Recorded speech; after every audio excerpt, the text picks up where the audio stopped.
Hello everyone. तो आप सभी का स्वागत है फिर से आपका अपना YouTube channel examination master by DK में। तो हम लोग कर रहे हैं एमबीडी गाइड 2023 एग्जाम से संबंधित क्लास 10th का मोस्ट इम्पोर्टेंट कंटेंट, जो सभी क्वेश्चन अपने आप में इम्पोर्टेंट है। तो चैप्टर वाइज ऑब्जेक्टिव क्वेश्चन कर रहे हैं। तो यह हम आज प्राकृतिक संसाधनों का प्रबंधन यानी कि management of natural resource chapter wise objective question कर रहे हैं।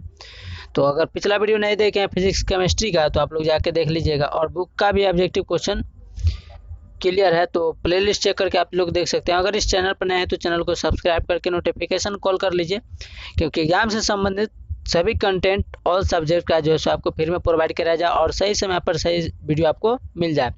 और इस वीडियो के डिस्क्रिप्शन में मेरा सोशल मीडिया का लिंक इंस्टाग्राम, फेसबुक और टेलीग्राम का दिया गया है, तो वहाँ से ज्वाइन और फॉलो कर सकते हैं और फ्री में नोट्स पा सकते हैं, पीडीएफ पा सकते हैं। और एग्जाम से संबंधित या लाइफ से संबंधित कोई भी डिस्कशन हो या कोई भी समस्या हो तो वहाँ आप हमसे पूछ सकते हैं और आराम से सोल्यूशन कर सकते हैं।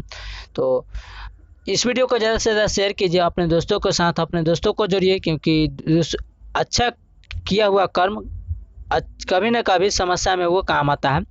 तो आज के इतना ही कहना चाहते हैं, आप लोग की सपोर्ट की ज़रूरत है। वीडियो को ज़्यादा से ज़्यादा शेयर कीजिए और अच्छा लगे तो लाइक कीजिएगा और फीडबैक देना नहीं भूलिएगा। कमेंट सेक्शन में बताइएगा वीडियो कैसा लगा, और नेक्स्ट वीडियो आप किस टॉपिक पर चाहते हैं, किस सब्जेक्ट पर चाहते हैं, वो भी हम आपको प्रोवाइड करा देंगे। चलिए वीडियो को शुरू करते हैं बिना टाइम गवाते हुए। तो क्वेश्चन नंबर फर्स्ट है कि चिपको आंदोलन जो है सो किससे संबंधित था। तो आप लोग पढ़ चुके होंगे एकदम डिटेल्स में चिपको आंदोलन किससे संबंधित था। तो वह जो है वन संरक्षण से था, या मृदा संरक्षण, या जल संरक्षण, या वृक्षारोपण। संरक्षण कहने का मतलब है कि उसको एब्जॉर्ब यानी कि इकट्ठा उसको बचा कर रखने से संबंधित है। तो यानी कि बचाव, तो वन यानी कि पेड़ पौधा को बचाने से संबंधित है, या मृदा यानी कि मिट्टी को संरक्षण यानी कि बचाव से संबंधित था, या जल को बचाने से संबंधित है, या वृक्षारोपण से। तो इसका राइट आंसर जो होगा option number A is the correct answer हो जाएगा ए। क्या था, तो इसका राइट आंसर ए होगा वन संरक्षण, यानी कि वनों को काटने से बचाने के लिए जैसे चिपको आंदोलन। जब यहाँ पर वृक्ष कटाया जा रहा था काफ़ी मात्रा में, तो यहाँ के किसान जो से वनों से चिपक गए थे, पेड़ पौधा से चिपक गए थे, बोले थे कि नहीं, पेड़ पौधा को नहीं काटा जा सकता। चलो नेक्स्ट क्वेश्चन करते हैं, क्वेश्चन नंबर 2। चिपको आंदोलन की शुरुआत कब और कहाँ से हुआ था। चिपको आंदोलन की शुरुआत कहाँ से हुआ था, यानी कि कब हुआ था।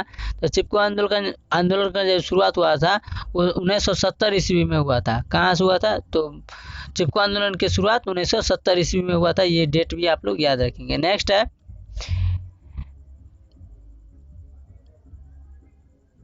निम्नलिखित में कौन जैव अनमीकरणीय है, अनिम्नकरणीय पदार्थ है। निम्नलिखित में कौन जो है सो अनिम्नकरणीय पदार्थ है।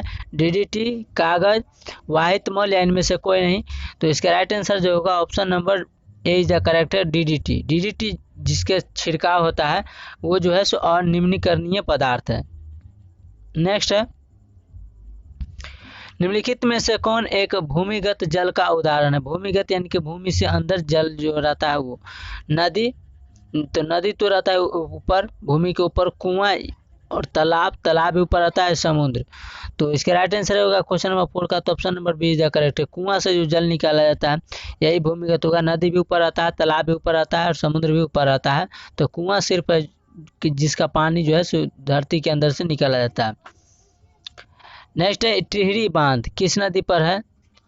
टिहरी बांध किस नदी पर है, तो यहाँ पर किस नदी नहीं, यहाँ पर स्टेट पूछ लिया गया है कि टिहरी बांध का निर्माण किस प्रदेश में किया गया है। तो इसका राइट आंसर जो ऑप्शन नंबर बी उत्तराखंड में है, और यह भागीरथी नदी पर है।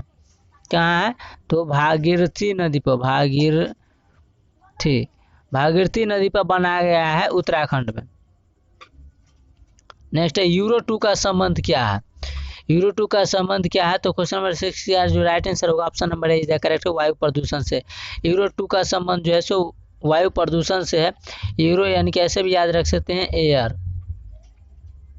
चलिए नेक्स्ट है, निम्न में से उच्च ताप ऊर्जा स्रोत है। निम्न में से उच्चतम ऊर्जा स्रोत कौन सा है। कोयला, लकड़ी, पेट्रोलियम, बायोमास। तो इसके राइट आंसर क्या होगा क्वेश्चन नंबर 7 का, तो ऑप्शन नंबर जो होगा ये डी इज द करेक्ट है, बायोमास। बायोमास जो है सो उच्चतम ऊर्जा स्रोत है। क्या है, उच्चतम ऊर्जा स्रोत है लकड़ी, कोयला और पेट्रोलियम के कंपेयर में।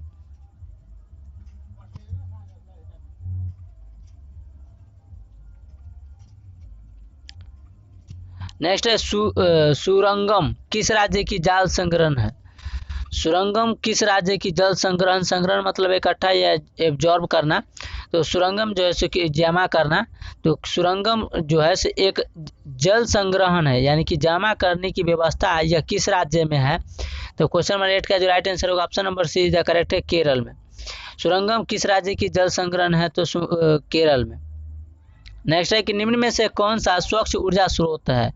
निम्न में से कौन सा स्वच्छ ऊर्जा स्रोत है? ऊर्जा स्रोत, स्रोत कहने का मतलब जिस वस्तु से, मान के चले ऊर्जा, जिस वस्तु से या जिस वस्तु से हमें ऊर्जा निकलता है उसे ऊर्जा स्रोत कहते हैं। इसी तरह फिजिक्स में होता है कि प्रकाश स्रोत किसे कहते हैं? तो जिस वस्तु से प्रकाश निकलता है उसे प्रकाश स्रोत कहते हैं। तो इसका राइट आंसर क्या होगा क्वेश्चन नंबर 9 का है कि निम्न में से कौन स्वच्छ यानी कि साफ ऊर्जा स्रोत है?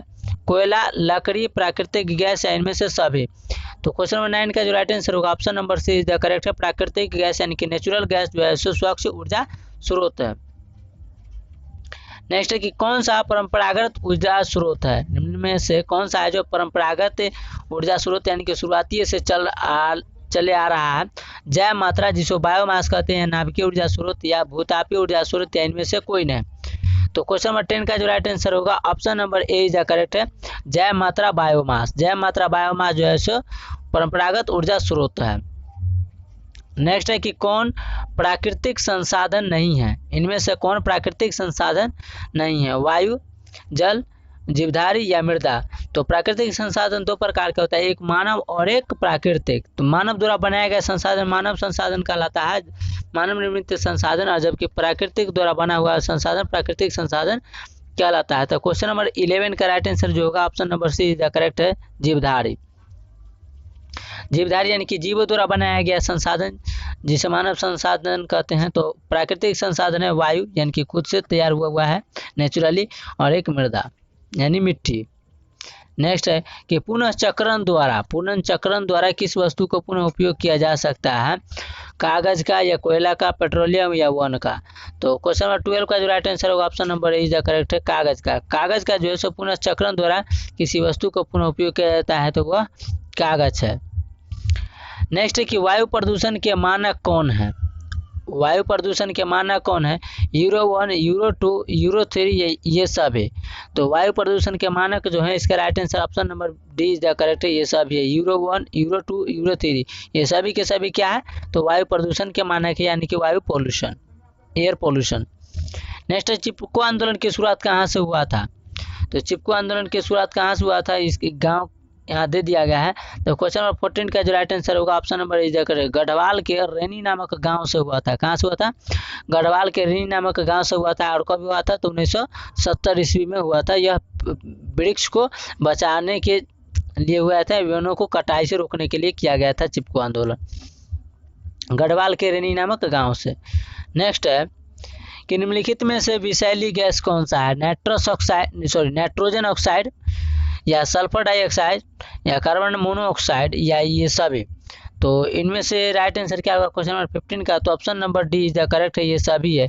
नाइट्रोजन ऑक्साइड और सल्फर डाइऑक्साइड और कार्बन मोनोऑक्साइड जो ये सभी के सभी जो है सो विषैली गैस है। नेक्स्ट है कि सीएफसी का व्यापक उपयोग होता है। तो सीएफसी का व्यापक उपयोग कहाँ होता है? एयर कंडीशनरों में या रेफ्रिजरेटरों में या इंजनों में?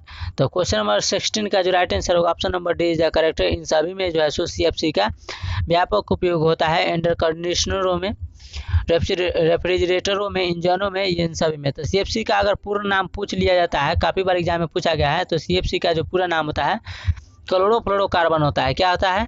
तो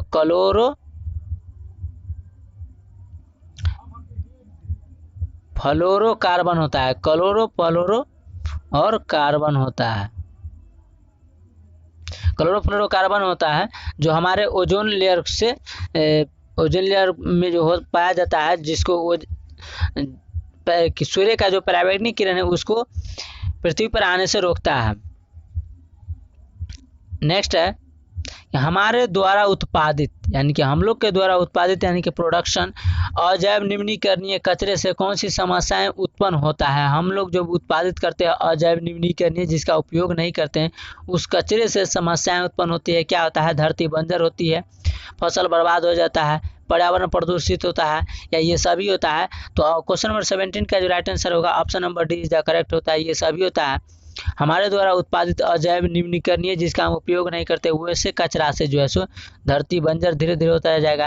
तो धरती बंजर होगा तो वास्तविकता है कि पैदावार कम होगा, फसल बर्बाद हो जाएगा, जो भी फसल होगा वो भी बर्बाद होगा। तीसरा है कि पर्यावरण प्रदूषण होगा, जो हमारा पर्यावरण वायुमंडल है वो भी प्रदूषण होगा, तो हम अच्छा खासा सांस नहीं ले पाएंगे, प्रदूषित गैस लेंगे, इससे काफ़ी जो है सो जान माल की क्षति होगा। और इनमें से सभी इसका right answer option number D is the correct होगा।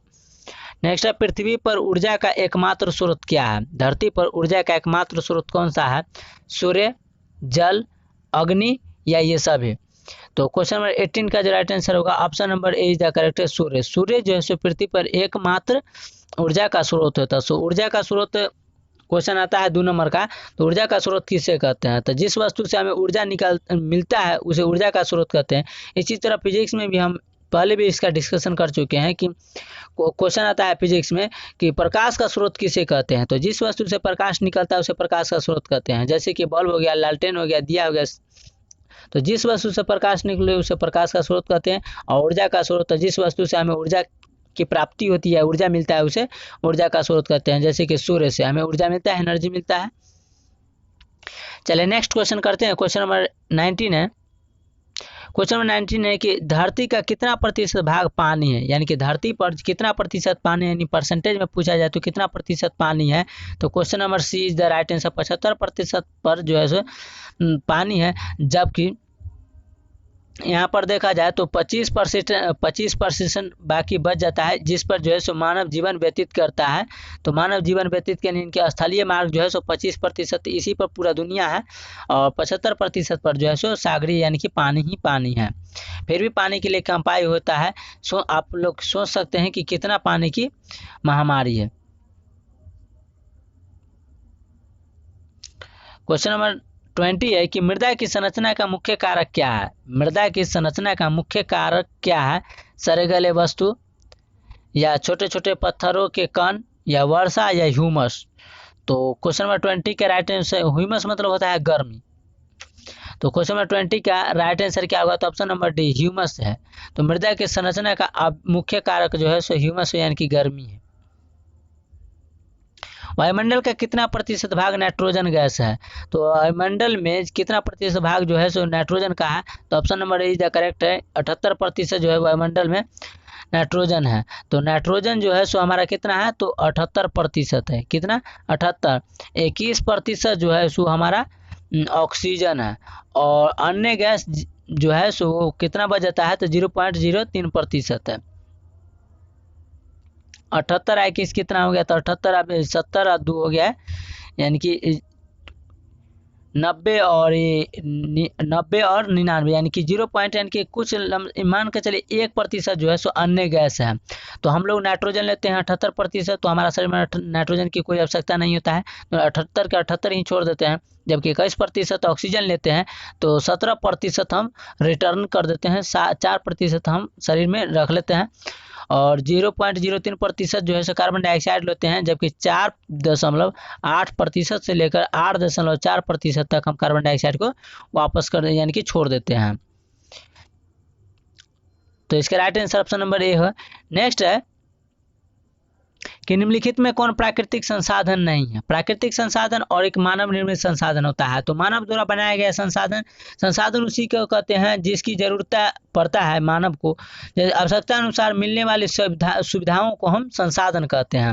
मान के चलिए कहीं जाना है, मान के चलिए देश विदेश जाना है, तो पहले नावों द्वारा जैसे ट्रेवलिंग किया जाता था, यात्रा किया जाता था, लेकिन अभी क्या है, फ्लाइट से एक जगह से यानी कि एक देश से दूसरे जगह हम जा सकते हैं। तो फ्लाइट क्या है हमारे लिए? संसाधन है। पानी हमारे लिए क्या, मान के चलिए पानी के सिंचाई करते हैं, या दुनिया में जितना भी हम लोग के लिए उपयोगी है वो क्या है? संसाधन है। तो एक होता है जो मानव निर्मित संसाधन, मानव द्वारा बनाया गया, जैसे कि गाड़ी घोड़ा ये सब क्या है? तो मानव निर्मित द्वारा संसाधन है। और एक होता है प्राकृतिक संसाधन। समुद्र क्या है? एक प्राकृतिक संसाधन जिसमें हम नाव के द्वारा जाते हैं, लेकिन नाव क्या है? एक मानव निर्मित संसाधन है। तो इसमें कहता है कि प्राकृतिक संसाधन नहीं है। जबकि वायु प्राकृतिक संसाधन है, जल प्राकृतिक संसाधन है, मिट्टी प्राकृतिक संसाधन, जबकि जीव जो है प्राकृतिक संसाधन नहीं है। जीव ऐसे भी क्वेश्चन पता चल रहा है आंसर को देखते हुए कि जीवधारी यानी कि जीवों द्वारा बनाया गया संसाधन जीवधारी यानी मानव संसाधन कहलाता है। तो option number D is the correct है, जो प्राकृतिक संसाधन नहीं है। नेक्स्ट है कि वर्षा जल का संचयन क्या कहलाता है। वर्षा जल को यानी कि बारिश का जल जब हम इकट्ठा ऑब्जर्व करते हैं, जमा करके रखते हैं, तो उसको क्या कहते हैं? तालाब कहते हैं, कुआं कहते हैं, या जल प्रबंधन कहते हैं, इनमें से कोई नहीं कहते हैं। तो इसका right answer option number C is the correct होगा, जल प्रबंधन कहते हैं। क्वेश्चन नंबर 23 का राइट आंसर क्या होगा? तो option number C is the correct है, जल प्रबंधन कहलाता है। नेक्स्ट है प्रकृति में ऑक्सीजन का संतुलन कैसे बना रहता है। प्रकृति में यानी कि नेचर में ऑक्सीजन का संतुलन कैसे बना रहता है? तो क्वेश्चन नंबर 24 का जो राइट आंसर होगा ऑप्शन नंबर बी है, प्रकाश संश्लेषण द्वारा। प्रकाश संश्लेषण द्वारा जो है हम लोग कार्बन डाइऑक्साइड छोड़ते हैं और पेड़ पौधा जो है सो कार्बन डाइऑक्साइड से अपना भोजन तैयार करता है, सूर्य के प्रकाश लेता है और धरती से खनिज लवण लेता है और इससे जो है सो वह ऑक्सीजन में कन्वर्ट करके छोड़ता है। तो प्रकाश संश्लेषण द्वारा जो है ऑक्सीजन की संतुलन बना रहता है। तो इसीलिए पेड़ पौधा अधिक से अधिक लगाना चाहिए और कटाई पर थोड़ा सा ध्यान देना चाहिए। नेक्स्ट है कि निम्नलिखित में कौन सा समूह जैव अनिम्नीकरणीय पदार्थों का है? कौन सा समूह? पेपर, घास, पॉलीथीन, सब्जी के छिलके, लकड़ी, प्लास्टिक, डीडीटी, एल्यूमिनियम, प्लास्टिक, या पेड़ पौधों का मृत शरीर या कपास वाहित मल। तो क्वेश्चन नंबर 25 का राइट आंसर क्या होगा? तो ऑप्शन नंबर जो होगा इसका सी इज द करेक्ट हो जाएगा, डीडीटी, एल्युमिनियम, प्लास्टिक, ये जो है सो समूह अनिम्नीकरणीय पदार्थों का है, बाकी निम्नीकरणीय पदार्थों का समूह है यानी कि ग्रुप है। नेक्स्ट है कि क्षय रोग प्राकृतिक संसाधन है। क्षय रोग क्या है? तो प्राकृतिक संसाधन है कोयला, पेट्रोलियम, प्राकृतिक गैस, ये सभी। तो इसका राइट आंसर क्या होगा क्वेश्चन नंबर 26 का? तो option number D is the correct है, कोयला, पेट्रोलियम, प्राकृतिक गैस, ये सभी के सभी क्या है? तो क्षय योग्य प्राकृतिक संसाधन है। नेक्स्ट है संसाधन, प्राकृतिक संसाधन है। प्राकृतिक संसाधन क्या है? वन भी प्राकृतिक संसाधन है, जल भी प्राकृतिक संसाधन, कोयला भी प्राकृतिक संसाधन है और सभी के सभी जो है प्राकृतिक संसाधन है इनमें से। नेक्स्ट है कि गंगा कार्य योजना किस वर्ष शुरू हुआ था? गंगा में जो सफाई योजना हुआ था वो कब से शुरू हो गया था? तो इसका डेट पूछ रहा है। तो क्वेश्चन नंबर 28 का जो राइट आंसर होगा ऑप्शन नंबर बी है, 1985 से जो है गंगा कार्य योजना वर्ष जो है सो शुरू हो गया था। गंगा कार्य यानी कि गंगा सफाई योजना जो है 1985 से शुरू हो गया था। तो option number B is the correct answer हो जाएगा। नेक्स्ट करते हैं कि सरदार सरोवर बांध किस नदी पर निर्मित है? यानी कि सरदार सरोवर बांध जो है सो किस नदी पर बनाया गया है? तो क्वेश्चन नंबर 29 का right answer option number C है, नर्मदा। सरोवर बांध जो है सो सरदार सरोवर नर्मदा नदी पर बनाया गया है, option number C is the correct हो जाएगा। नेक्स्ट है साल वृक्षों के, एक वृक्ष है जिसका नाम होता है साल के वृक्षों का वन लगभग 1272 हेक्टेयर क्षेत्र ग्रामीण द्वारा बहुत बुरी तरह से निम्नीकृत होने से बचाया गया है। तो यह क्षेत्र कहाँ है, कौन सा जिला या कौन सा स्थान पर है? मिदनापुर में या गढ़वाल में या टिहरी गांव में या इटारसी में? तो क्वेश्चन नंबर 30 का जो राइट आंसर होगा option number is the correct है, मिदनापुर में। क्या है? तो Midnapore is the correct answer हो जाएगा। तो आई होप ये वीडियो आप लोग को अच्छा लगा होगा। तो मिलेंगे नेक्स्ट क्वेश्चन के साथ, यानी कि क्वेश्चन नंबर 31 से, क्योंकि वीडियो लंबा हो जाता है तो थोड़ा सा जो है सो देखने में आप लोग को जो है सो इरिटेट सा होने लगता है। तो आज के लिए इतना है, मिलेंगे नेक्स्ट वीडियो में नेक्स्ट क्वेश्चन के साथ। तो वीडियो को ज़्यादा से ज़्यादा शेयर कीजिए और वीडियो अच्छा लगे तो वीडियो को लाइक करना नहीं भूलिए और फीडबैक देना नहीं भूलिए, यानी कि कमेंट सेक्शन में बताइएगा वीडियो आप लोगों को कैसा लगा, क्योंकि आपका एक लाइक किया हुआ हमें मोटिवेट करता है अगला नेक्स्ट वीडियो लाने में। तो मिलेंगे नेक्स्ट टॉपिक के साथ, नेक्स्ट क्वेश्चन के साथ नेक्स्ट वीडियो में। आज के लिए इतना है, थैंक यू, जय हिंद, जय भारत।